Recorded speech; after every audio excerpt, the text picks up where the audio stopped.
+2 പരീക്ഷ എഴുതി കഴിഞ്ഞു. ഇനി ഏത് ഡിഗ്രി എടുക്കണമെന്നറിയില്ല. അനുയോജ്യമായ ഒരു ഡിഗ്രി കോഴ്സ് റിസൾട്ട് വരുന്നതിന് മുൻപ് തന്നെ അറിയാൻ പറ്റിയാൽ എങ്ങനെയിരിക്കും? അതെ, ബാസ് സ്റ്റഡി സെന്റർ നടത്തുന്ന സൗജന്യ ഡിഗ്രി ഫൗണ്ടേഷൻ കോഴ്സുകളിലൂടെ നിങ്ങൾക്കും അനുയോജ്യമായ ഒരു ഡിഗ്രി തിരഞ്ഞെടുക്കാം. നിങ്ങളുടെ അഭിരുചി ഒരു ആപ്റ്റിറ്റ്യൂഡ് ടെസ്റ്റിലൂടെ കണ്ടെത്തി എല്ലാ ഡിഗ്രി കോഴ്സുകളെ കുറിച്ചും കൂടുതൽ അറിഞ്ഞും നിങ്ങളുടെ കൺഫ്യൂഷൻ തീർക്കാം. അപ്പൊ സമയം കളയണ്ട, ഇപ്പൊ തന്നെ ഡിഗ്രി ഫൗണ്ടേഷൻ സൗജന്യ ക്ലാസ്സുകളിലേക്ക് ജോയിൻ ചെയ്യും. ഹായ് എവരിവൺ, ബാസ് ഡിസ്റ്റൻസ് ഡിഗ്രിയുടെ മറ്റൊരു വീഡിയോയിലോട്ട് സ്വാഗതം.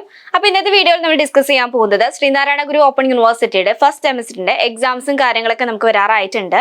അപ്പോൾ എക്സാമിന് ഈ ക്വസ്റ്റ്യൻ പേപ്പർ പാറ്റേൺ ഏത് രൂപത്തിലാണ് ഉണ്ടായിരിക്കുക എന്നുള്ള കാര്യങ്ങളാണ് ഇന്നത്തെ വീഡിയോയിലോട്ട് നമ്മൾ ഡിസ്കസ് ചെയ്യുന്നത്. അപ്പോൾ ഡീറ്റെയിൽ വീഡിയോയിലോട്ട് പോവാം.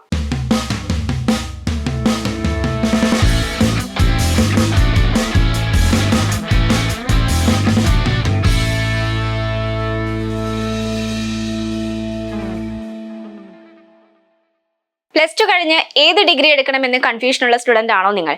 എങ്കിൽ ഇനി ടെൻഷൻ ആവേണ്ട. ബാസിന്റെ ഡി ഫൗണ്ടേഷൻ ക്ലാസുകൾ സ്റ്റാർട്ട് ചെയ്തിട്ടുണ്ട്. ഇത് തികച്ചും സൗജന്യമാണ്. ക്ലാസ്സിലേക്ക് ജോയിൻ ചെയ്യാനായി താഴെ കാണുന്ന നമ്പറിൽ കോൺടാക്ട് ചെയ്യുക.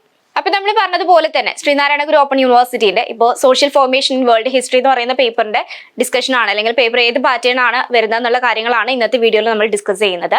അപ്പൊ സോഷ്യൽ ഫോർമേഷൻ വേൾഡ് ഹിസ്റ്ററി എന്ന് പറയുന്ന ഈ ഒരു പേപ്പറിൽ ടോട്ടൽ നമുക്ക് 70 മാർക്കിന്റെ ക്വസ്റ്റ്യൻസ് ആണ് വരാറുള്ളത്. അതുപോലെ തന്നെ 3 മണിക്കൂറാണ് എക്സാം വരുന്നത്. അപ്പം ഈ ഒരു ക്വസ്റ്റ്യൻസ് ഏതൊക്കെ പാറ്റേണിലുള്ള ക്വസ്റ്റ്യൻസ് ആണ് നിങ്ങൾക്ക് വരുന്നത് എന്നുള്ളത് നമുക്ക് ഡീറ്റെയിൽ ആയിട്ട് തന്നെ ചെക്ക് ചെയ്യാം. നമുക്കിതിൽ മെയിൻ ആയിട്ടും section A, section B, section C, section D എന്ന് പറഞ്ഞിട്ടുള്ള രൂപത്തിലാണ് ക്വസ്റ്റ്യൻസ് വരുന്നത്.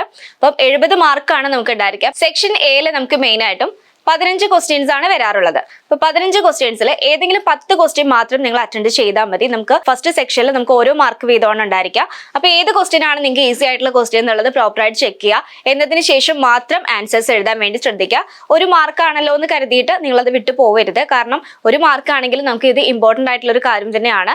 കാരണം 70 മാർക്കാണ് ടോട്ടൽ നമുക്ക് ഈ ഒരു പേപ്പറിൽ മാർക്ക് വരുന്നത്. അപ്പൊ നിങ്ങൾക്ക് മാക്സിമം മാർക്ക് സ്കോർ ചെയ്യാൻ പറ്റുന്ന രീതിയിലുള്ള ക്വസ്റ്റ്യൻസും കാര്യങ്ങളൊക്കെ തന്നെയാണ് നിങ്ങൾക്ക് ഈ ഒരു പേപ്പറിൽ ഉണ്ടായിരിക്കുക. അപ്പം മാക്സിമം എല്ലാവരും പ്രോപ്പറായിട്ട് ചെക്ക് ചെയ്തിട്ട് മാത്രം ആൻസേഴ്സ് റിട്ടേൺ ചെയ്യാം. നെക്സ്റ്റ് നമ്മൾ പറയുന്നത് സെക്ഷൻ ബി ആണ്. സെക്ഷൻ ബിയിലും 15 ക്വസ്റ്റ്യൻസ് ആണ് ടോട്ടൽ വരാറുള്ളത്. അതുപോലെ തന്നെ അതിലും 10 ക്വസ്റ്റ്യൻസ് മാത്രം നിങ്ങൾ അറ്റൻഡ് ചെയ്താൽ മതി. 2 മാർക്കിനുള്ള ക്വസ്റ്റ്യൻസ് ആണ്. അപ്പൊ അത്യാവശ്യം 2 മാർക്ക് കിട്ടാനുള്ള ആൻസേഴ്സ് മാത്രം നിങ്ങൾ റിട്ടേൺ ചെയ്താൽ മതി. അത്യാവശ്യം ഇമ്പോർട്ടന്റ് ആയിട്ടുള്ള പോയിന്റ്സ് ഇൻക്ലൂഡ് ചെയ്തിട്ട് ആൻസേഴ്സ് എഴുതി കഴിഞ്ഞാൽ തികച്ചും 2 മാർക്ക് നിങ്ങൾക്ക് സ്കോർ ചെയ്യാനായിട്ട് സാധിക്കും. അപ്പൊ ഇത്തരത്തിലുള്ള കാര്യങ്ങൾ പ്രത്യേകം ശ്രദ്ധിക്കുക. അപ്പൊ നമ്മൾ ആദ്യം പറഞ്ഞതുപോലെ തന്നെ ക്വസ്റ്റ്യൻസ് പ്രോപ്പർ ആയിട്ട് ചെക്ക് ചെയ്തിട്ട് മാത്രം ആൻസേഴ്സ് റിട്ടേൺ ചെയ്യാനായിട്ട് ശ്രദ്ധിക്കണം. നെക്സ്റ്റ് നമ്മൾ പറയുന്നത് സെക്ഷൻ സി ആണ്. സെക്ഷൻ സിയിൽ നമുക്ക് മെയിൻ ആയിട്ടും 10 ക്വസ്റ്റ്യൻസ് ആണ് വരുന്നത്. ഈ 10 ക്വസ്റ്റ്യൻസിൽ ഏതെങ്കിലും 5 ക്വസ്റ്റ്യൻ മാത്രം നിങ്ങൾ അറ്റൻഡ് ചെയ്താൽ മതി.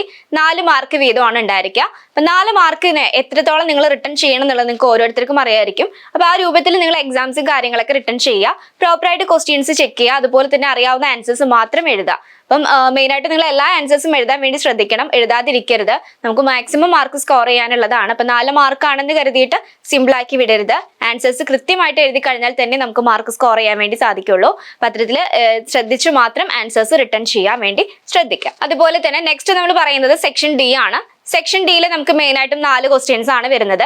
അതിൽ ഏതെങ്കിലും 2 ക്വസ്റ്റ്യൻ മാത്രം നിങ്ങൾ അറ്റൻഡ് ചെയ്താൽ മതി.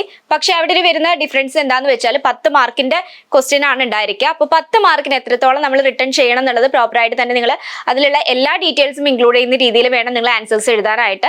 നമുക്കൊരു കണ്ടന്റ് ഉണ്ടായിരിക്കും. അതായത് ഇൻട്രൊഡക്ഷൻ, അതുപോലെ കണ്ടന്റ്, കൺക്ലൂഷൻ, ഈ ഒരു രൂപത്തിലാണ് ആൻസേഴ്സ് റിട്ടേൺ ചെയ്യേണ്ടത്. ഡീറ്റെയിൽ ആയിട്ട് തന്നെ ആൻസേഴ്സ് എഴുതിയെങ്കിൽ മാത്രമേ നമുക്ക് ആ ഒരു മാർക്ക് സ്കോർ ചെയ്യാൻ വേണ്ടി സാധിക്കുള്ളൂ. അപ്പൊ 10 മാർക്കിനുള്ള ക്വസ്റ്റ്യൻ ആണ്. അപ്പൊ സിമ്പിൾ ആക്കി വിടാൻ വേണ്ടി പാടില്ല. കാരണം നിങ്ങൾ അത്യാവശ്യം ഡീറ്റെയിൽ ആയിട്ട് തന്നെ എഴുതാൻ വേണ്ടി ശ്രദ്ധിക്കണം. ആൻസേഴ്സും അതുപോലെ തന്നെ അതിന്റെ ഫീച്ചേഴ്സ്, അത്തരത്തിലുള്ള കാര്യങ്ങളെല്ലാം തന്നെ ഈ ഒരു ആൻസേഴ്സിൽ ഇൻക്ലൂഡ് ചെയ്യാൻ വേണ്ടി ശ്രദ്ധിക്കുക. എങ്കിൽ തന്നെ നമുക്ക് ഈ ഒരു 10 മാർക്ക് സ്കോർ ചെയ്യാൻ വേണ്ടി സാധിക്കും. അപ്പൊ ഇത്രയും കാര്യങ്ങളാണ് നിങ്ങൾ ഈ ഒരു social formation in world history എന്ന് പറയുന്ന പേപ്പറിൽ പ്രത്യേകം ശ്രദ്ധിക്കാനുള്ളത്. ഓരോ ആൻസേഴ്സ് റിട്ടേൺ ചെയ്യുമ്പോഴും അത് പ്രോപ്പറായിട്ട് ചെക്ക് ചെയ്തിട്ട് നിങ്ങൾക്ക് അറിയാവുന്ന ആൻസേഴ്സ് ഏതാണോ അത് ഫസ്റ്റിൽ എഴുതാൻ വേണ്ടി ശ്രദ്ധിക്കണം. അപ്പൊ നിങ്ങൾ എഴുതുമ്പോഴും അതിൻ്റെതായിട്ടുള്ള നീറ്റ്നെസ്സോട് കൂടി തന്നെ നിങ്ങൾ എഴുതി കഴിഞ്ഞിട്ടുണ്ടെങ്കിൽ തീർച്ചയായിട്ടും നിങ്ങൾക്ക് വാല്യൂഷൻ ചെയ്യുന്ന ആളുകളാണെങ്കിൽ തന്നെ അവർ നല്ല മാർക്കോട് കൂടി തന്നെ നിങ്ങൾ പാസ്സാക്കുകയും അതുപോലെ തന്നെ നമുക്ക് ഈ ഒരു വാല്യൂഷൻ ചെയ്യുമ്പോൾ നിങ്ങളുടെ എഴുതുന്ന രീതിയും അതുപോലെ വൃത്തിയുണ്ടോ എന്നുള്ള കാര്യങ്ങളൊക്കെ പ്രോപ്പറായിട്ട് തന്നെ ചെക്ക് ചെയ്യും.